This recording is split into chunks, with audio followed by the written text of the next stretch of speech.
வணக்கம். சங்கிகளும் தம்பிகளும் பிண அரசியல் செய்யக்கூடியவங்க. அதில் பிஜேபியும் நாம் தமிழரும் ஒரே மாதிரியான நேர்கோட்டில் பயணிக்கிறாங்க அப்படிங்கிறது பல இடத்துல வெளிப்பட்டிருக்கு. அப்படிப்பட்ட ஒரு சூழல் இப்பவும் நேர்ந்திருக்கு. அப்படிங்கும்போது அதை நம்ம என்ன சொல்கிறது, இவங்களை எக்ஸ்போஸ் பண்ணி தான் ஆகணும் அப்படிங்கிற ஒரு சூழல் தான் இன்றைக்கு ஏற்பட்டிருக்கு. காரணம் என்னென்னு கேட்டிங்கன்னா, ஒன்றிய உள்துறை அமைச்சராக இருக்கக்கூடிய அமித்ஷா என்ன சொல்கிறாப்புலன்னா, நாங்கள் கேரளாவுக்கு அட்வான்ஸாக என்ன பண்ணிட்டோம், அலர்ட் கொடுத்துட்டோம். ஆனால் அவங்க தான் என்ன பண்ணலை, அவங்கள பாதுகாப்பான இடத்துக்கு கொண்டு போகலை, அவங்களுக்கு எந்த விதமான பாதுகாப்பு ஏற்பாடும் செய்யலை, மாநில அரசு ரொம்ப லத்தாஜிக்காக நடந்துக்கிடுச்சு அப்படிங்கிற மாதிரி ஒரு ஸ்டேட்மெண்ட்டை சொல்லிவிட்டு அந்த பொறுப்புலேருந்து கடந்து போகக்கூடிய ஒரு நபராக ஒன்றிய உள்துறை அமைச்சர் இருக்காருன்னா, அவர் இந்த மனித உயிர்களை பற்றி ரொம்ப துச்சமாக மதிக்கிறார் அப்படின்னு தான் நம்ம சொல்லணும்.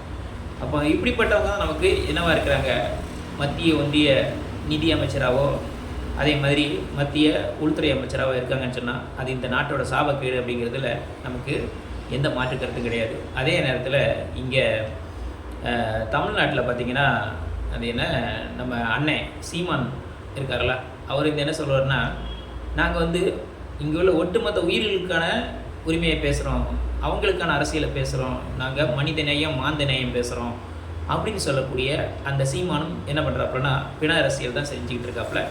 அப்போ அந்த தமிழ் தேசியத்தை தூக்கி பிடிக்கக்கூடிய ஒரு நபராக மன்னன் ஒரு நபர் இருக்கார்.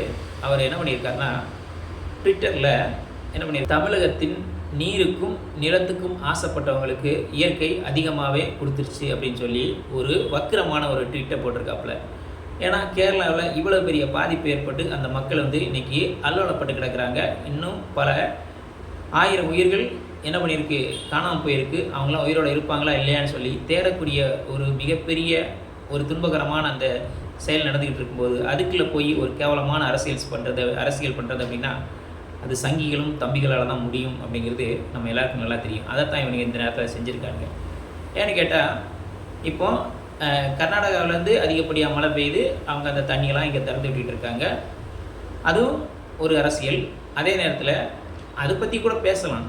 ஆனால் இங்கே கேரளாவில் ஏற்பட்டிருக்கக்கூடிய அந்த மிகப்பெரிய பேரிடரும் அந்த பேரிழப்பும் அந்த மக்களை நிலகுலையை செஞ்சிருச்சுங்கும் போது, அப்போ இவங்கெல்லாம் என்ன மனித நேயம் என்ன மாந்த நேயம் அப்படிங்கிற ஒரு கொள்கையில் இவனுக்கு பயணிக்கிறானுன்னு கேட்டால், ஒரு மண்ணாங்கட்டி மாந்த நேயம் இவனுக்கிட்ட கிடையாது. இவனுக்கு ஒரே ஒரு விஷயம் மட்டும்தான், பிணத்தின் மீது அரசியல் செய்யக்கூடிய ஒரே ஒரு வேலையை தான் இந்த ஆர்எஸ்எஸ் சங்கிகளும் சரி, இங்கே நாம் தமிழர் கட்சி அப்படின்னு சொல்லக்கூடிய இந்த சில்லறைகளும் சரி ஒரே மாதிரியான வேலையை தான் செய்கிறாங்க.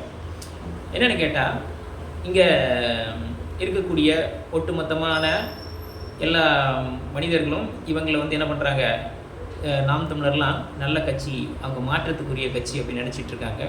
கண்டிப்பாக இவங்களோட மாற்றம் எப்படி இருக்குது அப்படிங்கிறத நீங்கள் உற்று கவனிச்சிங்கன்னா தெரியும். இவங்கெல்லாம் மாற்றத்துக்கானவங்க கிடையாது.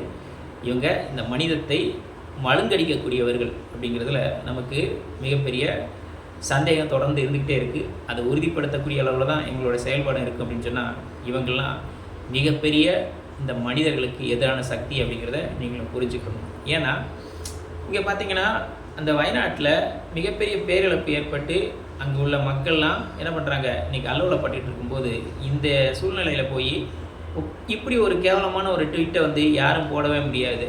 அந்த நேரத்தில் தன்னுடைய வன்மத்தை அங்கே கக்க வேண்டிய அவசியம் என்ன இருக்குது அப்படின்னு தான் நம்ம இந்த மன்னன் அப்படின்னு சொல்லக்கூடிய அந்த நபர்கிட்ட கேட்க வேண்டியது இருக்குது. இதில் வேறு இந்த நபருக்கு பல்வேறு பட்டங்கள்லாம் கொடுக்குறாங்க. என்னென்னா காயின் கலெக்டர், ஹிஸ்டோரியன், அதே மாதிரி ஆர்கியாலஜிஸ்ட் அப்படிங்கிறாங்க. இதெல்லாம் தெரிஞ்ச ஒருத்தன் என்ன பண்ண மாட்டான், இப்படிப்பட்ட ஒரு தரம் தாழ்ந்த ஒரு விமர்சனத்தை பொது வெளியில் ஒருத்தங்க பாதிக்கப்பட்ட சூழலில் வைக்க மாட்டான் அப்படின்னு தான் நம்ம சொல்லணும். ஆனால் அதையும் தாண்டி இந்த நபர் இப்படி ஒரு விமர்சனத்தை ஒரு பொது வழியில் வச்சுருக்காப்புல அப்படின்னா, இந்த நபர் தமிழ் தேசியம் பேசுகிறதுக்கு எந்த விதத்துலேயும் தகுதியற்ற நபர். தமிழ் தேசியம் அப்படிங்கிறதே ஒரு சாதிய கட்டமைப்பை தூக்கி பிடிக்கக்கூடிய ஒரு தேசியம்தான். அப்போ அந்த தேசியத்துக்குள்ளே எப்படி மனித நேயம் இருக்கும் அப்படின்னு சொன்னால் கண்டிப்பாக அங்கே இருக்காது. சாதியும் மதமும் முன்னோக்கி இருக்கக்கூடிய ஒரு சமூகத்தில் மனித நேயம் அங்கே ஒன்றும் இல்லாமல் தான் போயிடும் அப்படிங்கிறது நம்முடைய தொடர்ச்சியான கருத்து. அந்த கருத்துக்கு இவனுக்கு வலு சேர்க்கக்கூடிய அளவில் தான் இவங்களோட செயல்பாடுகள் இருக்குது. அப்போது இவனுக்கு என்ன சொல்கிறானுங்கன்னா, அந்த சங்கிகள்லாம் வயநாடு கடவுளின் தேசம் அப்படின்னு சொல்கிறாங்க. என்னங்கடா வயநாடு கடவுள் தேசம் அப்படின்னு கேட்டால், அங்கே அங்கே ஆட்சி செய்கிறது யாருன்னு கேட்டால், இன்றைக்கு கடவுளுக்கு எதிரானவர்கள் தான் ஆட்சி செய்கிறாங்க, அதனால தான் அங்கே மிகப்பெரிய இழப்பு வந்துருச்சு அப்படிங்கிறாங்க. அதே நேரத்தில் வயநாடு மக்கள் எல்லாருமே ராகுல் காந்திக்கு ஓட்டு போட்டாங்க, அதனால தான் அவங்களுக்கு இவ்வளோ பெரிய பிரச்சனை வந்திருக்கு அப்படிங்கிறாங்க. ஏண்டா இப்போ இதெல்லாம் இப்படி பேசுகிறீங்களே, உங்களுக்கு இப்படிப்பட்ட ஒரு பிண அரசியல் பண்ணுறதுக்கு உங்களுக்கு என்னடா ஒரு தேவை இருக்குது அப்படின்னு தான் நம்ம அவனை கேட்க வேண்டியது இருக்குது. ஏன்னா அவங்கள எப்போவுமே பிணத்தின் மீது அரசியல் பண்ணியே அவங்க வந்து இன்றைக்கு வரைக்கும் இவ்வளோ தூரம் ஆட்சியை பிடிச்சிருக்கானுங்கன்னா அவங்களுக்கு அது மேலே நம்பிக்கை இருக்கும் அப்படிங்கிறத நம்ம மறுக்க முடியாது. அதே நேரத்தில் அங்கே இருக்கக்கூடிய ஒட்டுமொத்த மக்களையும் இழிவுபடுத்தக்கூடிய ஒரு பேச்சை தான் இந்த ஆர்எஸ்எஸ்காரங்கள்லாம் பேசுகிறாங்க. அப்போது நீங்கள் கடவுளின் தேசம் பேசுனீங்கன்னா உங்கள் கடவுள் வந்து அங்கே என்ன பண்ணிக்கிட்டு இருந்தார் அப்படின்னு தான் நம்ம கேட்க வேண்டியது இருக்குது. இப்போது ஜார்க்கண்டு அதே மாதிரி கேதார்நாத் அப்படின்னு சொல்லக்கூடிய இடங்களுக்கெல்லாம் போனாங்கல்ல, எல்லாருமே கடவுளை தேடி தான் போனாங்க. இப்போ அங்கெல்லாம் மண் சரிவு ஏற்பட்டிருக்குல்ல, அதெல்லாம் உங்களோட கடவுளின் தேசம் தானே, அது உங்களோட பூமி தானே, அதை வந்து என்ன பண்ணியிருக்கணும், நீங்கள் பிஜேபிக்காரனுங்க ஆர்எஸ்எஸ்காரனுங்க ஆளக்கூடிய பகுதி தானே, அதை வந்து பாதுகாத்துக்கணும்ல. இந்த இயற்கைக்கு முன்னாடி எந்த ஒரு விளக்கணையும் இங்கே வந்து என்ன செய்ய முடியாது, தப்ப முடியாது அப்படிங்கிறதான் ஒரு வெளிப்படையான உண்மை. இதுக்கு இடையில போய் நீங்கள் இப்படி ஒரு மட்ட ரகமான ஒரு அரசியல் பண்ணுறீங்கன்னா நீங்கள்லாம் இங்கே வந்து தமிழ்நாட்டில் எந்த காலத்துலேயும் என்ன செய்ய முடியாது, காலுன்றவே முடியாது. அதுவும் பார்த்தீங்கன்னா கேரளாவில் நீங்கள் தண்ணியை குடித்து என்ன பண்ணி ஒரே ஒரு சீட்டு வாங்கிட்டீங்க. ஆனால் இன்றைக்கு அந்த ஒரு சீட்டு வாங்கின நீங்கள் என்ன பண்ணியிருக்கணும், அங்கே பாதிக்கப்பட்ட மக்களுக்கு ஆதரவில் போய் நின்றுருந்தீங்கன்னா அவங்க என்ன பண்ணியிருப்பாங்க, உங்களை கொஞ்சமாவது நம்பியிருப்பாங்க. ஆனால் அதுக்கு மாறாக என்ன பண்ணுறீங்க, அங்கே போய் நின்றுக்கிட்டு உங்களோட பிண அரசியலை வந்து அங்கே வந்து மூர்க்கமாக எடுத்து வச்சிட்ருக்கீங்கன்னா உங்களோட தகுதி தராதரம், நீங்கள் யார், நீங்கள் எப்படிப்பட்டவர்கள், இங்கே இந்த மக்களுக்கு எவ்வளோ தூரத்துக்கு அந்நியப்பட்டு போயிருக்கிறீங்க அப்படிங்கிற எல்லாமே இந்த ஒவ்வொரு காலகட்டத்திலையும் இங்கே வெளிப்பட்டுக்கிட்டே இருக்குது. அதுவும் குறிப்பாக பார்த்தீங்கன்னா எதிர்க்கட்சி தலைவராக இருக்கக்கூடிய ராகுல் காந்தி அவர்கள் வந்து வயநாடில் அவங்களும் அவங்களோட சகோதரியும் வந்து பார்த்துட்டு அவர் என்ன சொல்லியிருக்காருன்னா, எங்கள் அப்பா இறந்தப்போ நான் என்ன விதமான ஒரு துன்பத்தை அனுபவிச்சனோ அது மாதிரியான ஒரு துன்பம் எனக்கு இன்றைக்கி நிகழ்ந்திருக்கு அப்படின்னு சொல்லி அவங்களுக்கு ஆறுதல் படுத்திட்டு அவங்கள்ட்ட இருந்து அந்த இடங்கள் என்னென்ன இடத்துலலாம் எப்படிலாம் பாதிக்கப்பட்டிருக்குன்னு 2 பேருமே தன்னுடைய உயிர்களை துச்சமாக மதித்து என்ன பண்ணுறாங்கன்னா அங்கே போய் அதை ஆய்வு செய்கிறாங்க. அப்போ இவங்க தான் வந்து இந்த மனிதர்களுக்கான ஆட்சியாளர்களாக இருக்கணும் அப்படிங்கிறது நம்ம தொடர்ந்து சொல்லிக்கிட்டு இருக்கோம். அப்படிப்பட்ட ஒரு சூழ்நிலையில் அவங்களுக்கு இன்றைக்கி எதிர்க்கட்சியாக மக்கள் கொடுத்துருக்காங்க. அதுக்கு வந்து நம்ம வந்து என்ன பண்ணணும், உண்மையிலே உழைக்கணுங்கிற ஒரு உண்மையான உழைப்பாளியாக ராகுலும் பிரியங்காவும் இருக்காங்கன்னு சொன்னால் நம்ம அவங்களுக்கு ஒரு சல்யூட் அப்படின்னு தான் நம்ம சொல்ல வேண்டியது இருக்குது. அப்போ இந்த இவங்கெல்லாம் யார், எதுக்கு எங்கெங்கெல்லாம் பாதிக்கப்படுறாங்களே அவங்ககிட்டலாம் இங்கே ஓடி ஓடி போய் அவங்களுக்கு ஆறுதல் சொல்கிறாங்க, அவங்கள அரவணைச்சிக்கிறாங்கன்னு கேட்டால் இவங்கெல்லாம் உண்மையானவர்கள். ஏன்னா உண்மை பேசக்கூடியவர்கள் எல்லாருமே யார் எங்கே பாதிக்கப்பட்டாலும் அங்கே போய் என்ன பண்ணிடுவாங்க, அவங்க போய் தாராளமாக அவங்க கூட நின்று அவங்களுக்கு ஆறுதல் படுத்தக்கூடிய ஒரு வேலையை செய்வாங்க. அதே நேரத்தில் இன்றைக்கு மணிப்பூருக்கும் எங்கெங்கெல்லாம் பாதிப்பு ஏற்பட்டு மக்கள் பாதிக்கப்பட்டு உயிர்களை விடுறாங்களோ அந்த இடத்துக்கெல்லாம் இது வரைக்கும் மோடியோ அமித்ஷாவோ போகலை அப்படின்னு சொன்னால் இவங்கெல்லாம் வந்து மக்களுக்கு அந்நியப்பட்டவர்கள். இவங்க யாருன்னு கேட்டிங்கன்னா இவங்க இந்த மக்கள் வந்து நல்லா இருக்கணும்னு நினைக்காத ஒரு நபர்கள். இவங்களால் என்ன செய்ய முடியாது, நேரடியாக அந்த மக்கள்கிட்ட போய் கனெக்ட் ஆக முடியாது. அது வந்து ஒரு நாடகம், ஒரு நாடகத்தனமான ஒரு செயலை கூட செய்ய முடியாதவர்கள் தான் என்ன பண்ணுறாங்கன்னா இன்றைக்கி இங்கே கேரளாவுக்கும் வர முடியலை, மணிப்பூருக்கும் போக முடியலை. அப்படின்னா இவங்க வந்து இந்த செயல்கள்லாம் நிகழணும், அதே மாதிரி என்ன செய்யணும், இவங்கெல்லாம் பிஜேபிக்கு ஓட்டு போடாதாங்க, இவங்கெல்லாம் அழியணும் அப்படிங்கிற ஒரு ஒரு கொடூரமான மனநிலை கொண்டவர்கள் தான் இன்றைக்கி ஒன்றியத்தில் ஆட்சி பண்ணிகிட்டு இருக்காங்க. அப்படின்னா இப்படிப்பட்ட ஒரு கீழ்த்தரமான சிந்தனையுடையவர்கள் ஒன்றியத்தில் ஆட்சி பண்ணால் ஒட்டுமொத்த இந்த நாடும் நாசமாக போயிடும் அப்படிங்கிறதுல நமக்கு எந்த மாற்று கருத்தும் கிடையாது. கண்டிப்பாக இவங்களுக்கு முடிவு கட்டக்கூடிய ஒரு வேலையை கண்டிப்பாக ஒட்டுமொத்த இந்திய மக்களும் செய்வார்கள்.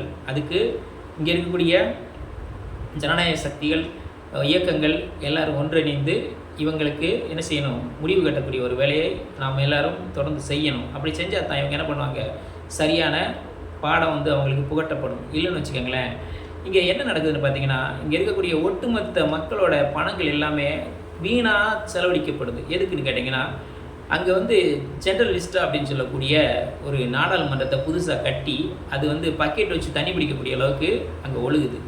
அதே மாதிரி நாங்கள் ராமர் கோயில் கட்டுறோம் அப்படின்னு சொல்லி கட்டி அந்த கோயிலுக்குள்ளேயும் கருவறைக்குள்ளே தண்ணி ஒழுகுது. கட்டி 4வது நாள் வாயை பொழந்துக்கிட்டு அங்கே என்ன பண்ணுது, பல்லிடிச்சுக்கிட்டு என்ன பண்ணுது, தண்ணி ஒழுகுது. அதே நேரத்தில் இவங்க எந்தெந்த விமான நிலையம் கட்டினாங்களோ அங்கெல்லாம் என்ன பண்ணுறாங்க, அங்கேயும் போய் இடிஞ்சு விழுந்து தண்ணி ஒழுகக்கூடிய ஒரு சூழல் இருக்குது. எந்த இடத்துலலாம் ரோடு போட்டாங்களோ அது 1 மாதத்துக்கு கூட தாக்கு பிடிக்காத அளவுக்கு என்ன பண்ணுதுன்னா அது வந்து இடிஞ்சு உழக்கூடிய ஒரு சூழலை பார்க்குறோம். அது மட்டும் இல்லாமல் பல பாலங்கள் வந்து இவங்க கட்டி முடித்து திறந்து வச்சுட்டு இங்கே திரும்பி பார்க்கும்போது அது இடிஞ்சு விழுந்துருது. இது எல்லாமே யாரோட பணம்னு கேட்டால் நம்மளுடைய பணம், நம்மளுடைய வரி பணம், இங்கே இருக்கக்கூடிய ஏழை எளிய நடுத்தர மக்களோட பணம். இந்த பணத்தை வச்சு இவனுக்கு என்ன பண்ணுறாங்கன்னா திரும்ப திரும்ப திரும்ப திரும்ப சுரண்டி நாங்கள் அதை கட்டுறோம் இதை கட்டுறேன்னு சொல்லி அதை உருப்படியாக கட்டி அந்த மக்களோட பயன்பாட்டுக்கு விடுறானுங்களான்னு கேட்டால் அதுவும் கிடையாது. ஆனால் இவங்களோட இந்த கீழ்த்தரமான வேலை என்ன பண்ணுதுன்னா இங்கே இருக்கக்கூடிய மக்களை வந்து திரும்ப திரும்ப கடனாளியாகவும் பிச்சைக்காரர்களாகவும் அதே மாதிரி இங்கே பொருளாதாரத்தில் பின்தங்கிய மக்களாகவும் மாறக்கூடிய ஒரு சூழலை தான் இவங்களோட அரசும் இவங்களோட அரசியலும் இங்கே நமக்கு செஞ்சுக்கிட்டு இருக்கு அப்படின்னு சொன்னால் கண்டிப்பாக மக்கள் தான் நாம் என்னென்ன விழிச்சுக்கிட்டு தான் அவங்கள என்ன பண்ணணும், இவங்களை வந்து விரட்டக்கூடிய ஒரு வேலையை செய்யணும். அப்படி செய்யும்போது தான் நாம் ஒட்டுமொத்த இங்கே மக்களும் இங்கே வந்து ஒரு ஜனநாயக அடிப்படையில் மனிதநேய அடிப்படையில் நம்ம என்ன பண்ண முடியும், நமக்கான ஆட்சியாளர்களை கொண்டு வர முடியும். அதுக்கு மக்கள் எல்லாரும் தொடர்ந்து அதுக்காக உழைக்க வேண்டும், அதுக்காக சிந்திக்க வேண்டும். அது மட்டும் இல்லாமல் கேரளாவில் பாதிக்கப்பட்ட அந்த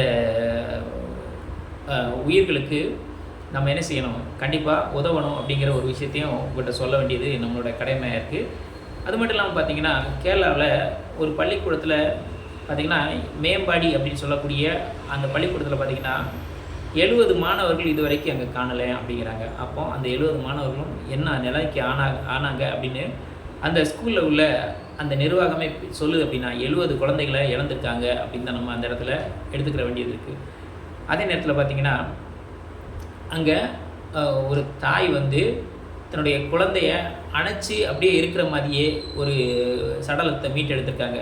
அந்த அம்மா வந்து அந்த குழந்தை எப்படியாவது தப்பிச்சுக்கிறணும் அப்படின்னு தானே கடைசி வரைக்கும் அந்த அம்மா போராடி இருப்பாங்க. ஆனாலும் என்ன பண்ணியிருக்கு, அந்த மண்ணும் அந்த மழையும் என்ன ஆயிடுச்சு, அவங்கள அந்த மண்ணுக்குள்ளே போட்டு புதைக்கக்கூடிய ஒரு சூழலுக்கு வந்துருச்சு. அப்படிங்கும்போது அந்த தாய் கடைசி நேரத்தில் கூட என்ன பண்ணிருக்கும், என்னுடைய பிள்ளை எப்படியா தப்பிச்சுக்கிட்டா கூட பரவாயில்ல, நான் எப்படியும் போனாலும் பரவாயில்லன்னு தான் அந்த அம்மா அந்த குழந்தைய எப்படியா காப்பாற்றிடலான்னு சொல்லி அவங்க நெஞ்சோடு அணைச்சிக்கிட்டு இருக்கக்கூடிய அந்த ஒரு பாடியை வந்து நம்ம பார்க்கும்போது நம்ம நெஞ்சமெல்லாம் நெகிழக்கூடிய ஒரு விஷயத்தை தான் நம்ம அங்கே பார்க்க முடியுது. அது மட்டும் இல்லாமல் அங்கே பார்த்திங்கன்னா ஒரு தாய் வந்து தன்னுடைய குழந்தைய காப்பாற்றுறதுக்காக வேண்டி அந்த வெள்ளம் அடிச்சுட்டு வரும்போது ஒரு மரத்தை பிடிச்சிக்கிட்டு தன்னுடைய குழந்தைய ரொம்ப சேஃபாக பிடிச்சிக்கிட்டு இருக்காங்க. அதே நேரத்தில் இன்னொரு குழந்தை அங்கேருந்து அப்படியே அதில் வரும்போது அந்த குழந்தைய காப்பாற்றுறதுக்காக இவங்க முயற்சி பண்ணும்போது தன்னுடைய குழந்தைய அவங்க அந்த இடத்துல தவறி விடக்கூடிய ஒரு சூழல் வருது. அந்த சூழ்நிலையிலையும் தன்னுடைய குழந்தைய விட்டுட்டு இன்னொரு குழந்தைய காப்பாற்றக்கூடிய ஒரு சூழலை நம்ம அங்கே பார்க்கணும் அப்படின்னு சொன்னால் கண்டிப்பாக மனித நேயம் மாந்த நேயம் பேசக்கூடிய இந்த நாம் தமிழர் போன்ற சில்லற பசங்கள்லாம் என்ன செய்யணும், இவங்களை பார்த்து தான் கற்றுக்கணும். தன்னுடைய குழந்தையோட இன்னொரு குழந்தையோட உயிர் முக்கியம்னு நினைக்கிறாங்கல்ல, அவங்க தான் மனித நேயத்தையும் மாந்த நேயத்தையும் அவ்வளோ பெரிய பேரிடத்துக்கு மத்தியையும் நமக்கு எடுத்து வைக்கிறாங்கன்னு சொன்னால் அவங்கக்கிட்ட நம்ம கற்றுக்கிற வேண்டியது நிறைய இருக்குது. அப்படிங்கிறத வந்து நம்ம இது போன்ற போலி தமிழ் தேசியவாதிகளுக்கும் இந்த பிணந்தின்னி அந்த ஆட்சியாளர்களுக்கும் நம்ம திரும்ப திரும்ப ஞாபகப்படுத்த வேண்டியது இருக்குது. கண்டிப்பாக அவங்களுக்கு ஒரு காலம் வரும், அவங்கள நம்ம இந்த இடத்துல இருந்து அகற்றக்கூடிய ஒரு சூழல் வரும். அது வெகு தொலைவில் இல்லை என்று சொல்லி இது போன்ற சமூகம், அரசியல், பொருளாதாரம் மற்றும் விளிம்பு நிலை மக்களின் குரலாக ஒலிக்கும் தாடிக்காரன் தடி யூடியூப் சேனலை லைக் பண்ணுங்கள், ஷேர் பண்ணுங்கள், கமெண்ட் பண்ணுங்கள், அப்படியே சப்ஸ்கிரைப் பண்ணுங்கள். மானமும் அறிவும் மனிதனுக்கு அழகு. நன்றி. நான் குமார்.